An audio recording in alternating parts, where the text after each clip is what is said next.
You mean nothing to me anymore. Never set foot in this house again. My father's harsh words echoed in my ears, supported by John, my soon-to-be husband. I left my family home in tears right after graduating from high school. My name is Amy, and now at 36, I am a farmer. It's been 18 years since I walked away from my family home. From this point on, the time I spend living my chosen life will surpass the time I spent in my family home, a thought that fills me with sentimentality. Our family home was in the city, with my father working in a corporate job and my mother as a stay-at-home mom. It was a family of 4, including my elder brother, born a year ahead of me. My parents were the sort who made no secret of ranking their children, with my brother always receiving preferential treatment. The meals we had and the grandeur of our birthday gifts were consistently superior for him. He flaunted his supposed superiority and always belittled me. Loneliness and cries for attention punctuated my childhood, but my parents remained unyielding. I eventually gave up, and the turning point in my life came during the summer of my second year in high school. My brother, aiming for a top-tier university, was struggling with poor mock exam results. Frustrated, he vented his anger on me. My parents, treating him with utmost care, as if he were a fragile object, piled household chores on me, leaving no time for my studies. Because I outperformed my brother academically, they attempted to lower my grades to boost his spirits. It made no sense. It was during this time that a teacher at my high school mentioned a rural experience program, a 2-night getaway immersion in country life. Students could stay at a host farm, harvest vegetables, and cook together. It was an opportunity to escape my toxic home environment, and I bravely signed up for it despite my father's objections.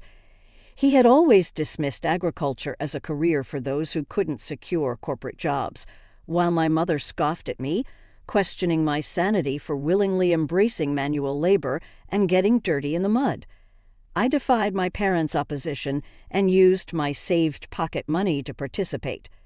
It was the first time I'd ever gone against their wishes, and it turned out to be an excellent decision for me. Starved for familial love, it was a truly wonderful experience. Working in the fresh rural air was invigorating, and I discovered the warmth of a family. The eldest son of the host family, John, was a year older than me and the same age as my brother. At first, I was wary because of his age, but John was nothing like my brother. He was kind yet firm, got along well with his parents, and was equally kind to me. John's parents were genuinely gentle people. Though it was only 3 days, parting from the farm left me in tears, and John's mom cried alongside me, saying, "You're welcome back anytime." I promised that I would indeed return. Since they didn't use their cell phones much, I started writing them letters regularly. Before long, I began receiving replies from John, and it evolved into an exchange diary. We eventually started dating, a pure long-distance relationship, without even a kiss. As my brother failed to get into his first-choice university and ended up in a third-rate private college, I became a college applicant. However, my parents pressured me to get a job instead of pursuing higher education, claiming women didn't need an education. The real reason was likely their fear of me attending a better college than my brother. Since the rural experience, I had dreamed of becoming a farmer. While I could become a farmer without attending college, John was a college student who had moved to the city, deciding to pursue a college education and aiming for a new form of farming. With a clear goal in mind, I dedicated myself to daily studies despite interference from my parents and brother. Upon passing the university entrance exam, my father erupted in fury, questioning if I, as a woman, intended to attend a better university than my brother. My mother joined in, claiming they couldn't afford to support me because my brother needed the money. Devastated by their words and a massive argument, I chose to sever all ties with them. John, now my in-law's son, came to pick me up, and they generously supported my college expenses. 4 years later, I married John, never contacting my parents or brother during my college years. However, when my in-laws insisted, we informed them about the marriage. My husband decided it was time to visit my childhood home for the first time in 4 years. The timing was chaotic during the planting season, so we could only make the visit at the beginning of summer. My husband, in-laws, and I arrived with sunburned and darkened faces from working outside. To our dismay, my parents and brother openly ridiculed us upon our arrival. My mother, in a condescending tone, questioned our financial status, stating, "No offense, but how old are you exactly? You must be quite poor to be working until you're all dark like this." Feeling mortified, I pleaded with her to stop, but she ignored me. My brother smirked and taunted, belittling those engaged in physical labor. I turned pale as the gentle smiles on my in-laws' faces froze. My husband firmly declared, "With all due respect, we are proud to be farmers." My father condescendingly laughed, dismissing me at 18 and stating, "Just to make it clear, you're a stranger to us now. You're marrying a poor farmer who has to sweat and work hard. We're going to treat you as if you don't exist. It'll be a problem if you come asking us for money. We don't want to see you anymore." Already disowned at 18. I knew I was on my own, even without explicit confirmation. Despite this, I tried to maintain courtesies. The sympathetic looks from my in-laws and John were difficult to bear. On the way home, I quietly wept and resolved to forget about my biological family. Time passed and 18 years flew by. The emotional wounds had thoroughly healed. I had given birth to 2 children, and my days were busy but fulfilling. Although I had virtually erased the memories of my parents and my brother, I was informed by a cousin that my brother was getting married. At the wedding, my cousin said, however, I hadn't heard anything about the marriage plans of my parents or my brother. "Well, since we're estranged, it's true that there's no way for me to know," I replied. "I heard they are building a new duplex. I wonder if it's completed." Apparently, both my parents, my brother, and his wife planned to move after the wedding. My cousin knew about the estrangement between my parents and me, that they seemed to think that I would attend weddings and funerals. After finishing the phone call with my cousin, I impulsively dialed my mother's cell phone number. However, I was met with an automated message saying, "This number is no longer in use." I tried calling my father next, and again the same automated message. Had they changed their cell phone numbers? I didn't know my brother's number, so I couldn't call him. With trembling fingers, I dialed the landline for my family home, and it connected. My heart was pounding as I waited for someone to pick up. "Hello," my brother answered. "Brother, it's Amy," I said, hesitating over what to say next. About to offer congratulations, my brother cut me off. "There's no need for you to do anything. You're a farmer or a stranger to me. Don't call me," he yelled and hung up the phone. I rushed to call him back, only to find that I was already blocked. This was harsh. No matter how much he hated me, we were still family, and it hurt to be rejected like this. Seeing my distress, my husband was concerned and gently asked, "What's wrong? Did something happen?" I couldn't hold back my tears any longer, and when I told him about the conversation, both my husband and my in-laws were as furious as if it had happened to them. "Your home is here, Amy. Your family is with us," my mother-in-law reassured me. Her words moved me to tears, and I wished she was my real mom. She cared about me much more than my blood-related mother ever did. My father-in-law said, comforting me, "You're happy now. That's all that matters. No need to get hurt. The one who laughs is the winner," he added. My husband chimed in, saying, "Let's take them as a bad example and make sure we don't turn out like that, even for our children." Not knowing the situation, he hugged me tightly. "Thank you, everyone," I said, feeling warmth in my heart, realizing how happy I was now, even though I wasn't blessed with a supportive biological family. However, things took a drastic turn when my business was featured on national television. My in-laws, originally large-scale grain farmers in the American Midwest who also grew a wide variety of vegetables and fruits, had a lot of produce that didn't meet the standards. I had studied food business in college and spent a lot of time figuring out how to sell all the produce without waste. Backed by the local farmers union, I started an online business selling jams, juices, and pickles made from slightly damaged fruits and vegetables that couldn't be sold as they were. My business was a huge success. It was a hit with moms who wanted to feed their children safe, domestically produced food, and seniors' demand for nostalgic homemade pickles from those who cherished the taste of yesteryears led me to build a company. Over time, it flourished into a $5 million business. Our success story garnered an in-depth report, and following the TV broadcast, we received a deluge of attention, orders, and inquiries. Amidst the constant ringing of both the company's phone and my personal smartphone, an unknown number caught my attention. Without much thought, I picked it up, only to discover it was my estranged brother. It appeared he had seen the national television feature on my success and wanted to borrow money to start a business. Swiftly and firmly, I rejected his request. Undeterred, my brother persistently screamed over the phone, urging me to stop arguing and give him the money, asserting that if a woman like me could start a business and make money, he was bound to be successful. The irony struck me. This was the same brother who had previously declared me a total stranger when I was just a simple farmer. Instead of responding to his pleas, I questioned him about why they hadn't informed me about the move. His surprising answer revealed that my brother's wife, a city girl, had influenced the decision to cut ties the moment my name was mentioned. An insight into her character led me to believe she shared the traits of my brother and parents. A few hours later, an unknown number called again, revealing itself as my father.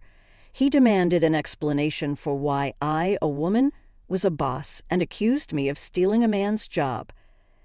I clarified that both John and my father-in-law were integral to the farming business, and it was only natural. Though somewhat convinced, my father questioned why I hadn't contacted them. I reminded him that he had disowned me, promptly hanging up and blocking his number. Moments later, my mother called, demanding money, stating that I was making $500 million a year and should send funds home. I explained that the business generated $500 million in total revenue after covering expenses and employees' salaries, leaving little left over. My mother accused me of lying, showing no embarrassment in persistently demanding money. Firmly, I asserted that I wouldn't send money to strangers, whether I had it or not, then hung up and blocked her number. I thought that would be the end of it, but I was mistaken. My parents, my brother, and his wife, whom I had never seen before, showed up uninvited at my in-laws' house. My father announced, "Hey, Emmy, want to see the surprise? I'm revoking the disownment." Their desperation for money was astounding. Even my mother-in-law couldn't hide her disbelief and asked, "What on earth is going on with you people?" The discomfort was evident, and my father-in-law and mother-in-law glared at my parents in silence. Even the employees had gathered, staring at my parents with astonishment. It was clear that my brother was not welcome either, but he retorted, "The real blood connections are us. We have the right to share the money you earn too." The woman who seemed to be my brother's wife nodded in agreement with his words. I was seething. It wasn't so. Even though we share a blood connection, there was no emotional connection at all. You treated me like a stranger and abandoned me. The emotional scars from being abandoned by my biological family resurfaced, and I was on the verge of tears once again. Just then my husband John came and stood beside me. "Emmy is now a part of our family, even without you disowning her. We are perfectly happy. Please go home," he defended me firmly. The employees also spoke out against my parents, saying, "Were you thinking? How rude. There are many people on my side here." As I realized that this was where I truly belonged, I felt profound happiness. My brother grew angrier and yelled, "Shut up, you country bumpkins. You're all low-educated trash, aren't you? Obey what we say in silence." But John calmly replied, "Well, both my father and I are Ivy League graduates, and Amy has graduated from a well-known agricultural university." This revelation about our educational background seemed to catch my brother by surprise. "Why are you farming despite being graduates of top universities?" he blurted out. John responded confidently, "Farming is a respectable profession where we can fully utilize what we studied in college." I couldn't help but burst into laughter amidst the tension of the situation. "Brother, you've lost to John in everything," I said, feeling a sense of relief. Perhaps I had been too afraid of my brother and parents. I wanted to make it unequivocal one last time. "We are already strangers." I paused for a moment, deliberately shifting to a more polite tone. "So I can't lend or give money to strangers. Please, please leave. If you cause a disturbance or act violently, I'll call the police and take legal action." I made it clear that our ties were severed. My in-laws and husband moved closer to me to shield me from any harm that my parents and brother might cause. I was deeply moved by their protective presence, feeling truly cherished. The employees also chimed in, shouting at my parents to leave. My parents, brother, and sister-in-law glared at us with resentment, but had no choice but to retreat. According to a story I later heard from my cousin, my brother and parents had attempted to get rich quickly through a business venture, accumulating debts instead of seeking financial assistance from me. That arrogant attitude had led to a significant failure, and now they were on the brink of bankruptcy. However, I had no intention of getting involved anymore. For me, my work was thriving, and I was surrounded by a true family, including respectable in-laws, a loving husband, and adorable children. I treasured every day, savoring the joy of life. In the aftermath of the tense confrontation with my estranged family, life continued to unfold in remarkable ways. I found solace and happiness in the warmth of my in-laws and my husband John, who stood by my side unwaveringly. The unwavering support of my new family proved to be the greatest treasure I could have asked for. My business continued to thrive, and I expanded it even further, working alongside my dedicated team. The success of our venture allowed us to explore new opportunities and make a positive impact on the community. We continued to provide high-quality, sustainable, and affordable products to our customers, and our business became a beacon of hope for those who believed in the power of hard work and resilience. The love and support I received from my husband John were an endless source of strength and inspiration. We cherished every moment, raising our wonderful children in a nurturing environment filled with love and respect. The bonds between us grew stronger each day, and our home was filled with laughter and joy. Over time, I rekindled relationships with my extended family, including my cousin who had reached out to me. We forged deep connections based on trust, mutual respect, and shared values, a testament to the fact that family goes beyond blood. It is built on love, understanding, and shared experiences. As for my estranged family, they continued to face their own challenges and consequences. I wished them well from a distance, but remained steadfast in my decision to focus on my own path. The scars of the past were no longer an open wound, but a reminder of the strength and resilience I had discovered within myself. In the end, my story was one of triumph over adversity, of finding love and belonging in unexpected places, and of building a life based on my own values and aspirations. It was a testament to the power of choice and the incredible capacity of the human spirit to endure and thrive in the face of challenges. With the passage of time, my business continued to flourish and evolved into a community-focused enterprise. We started supporting local farmers and artisans, expanding our product range to showcase the talents of our region. Our commitment to sustainable practices, along with our dedication to quality, gained us a loyal customer base. This connection with our community allowed us to give back in various ways, from supporting local charities to hosting events that celebrated our shared values.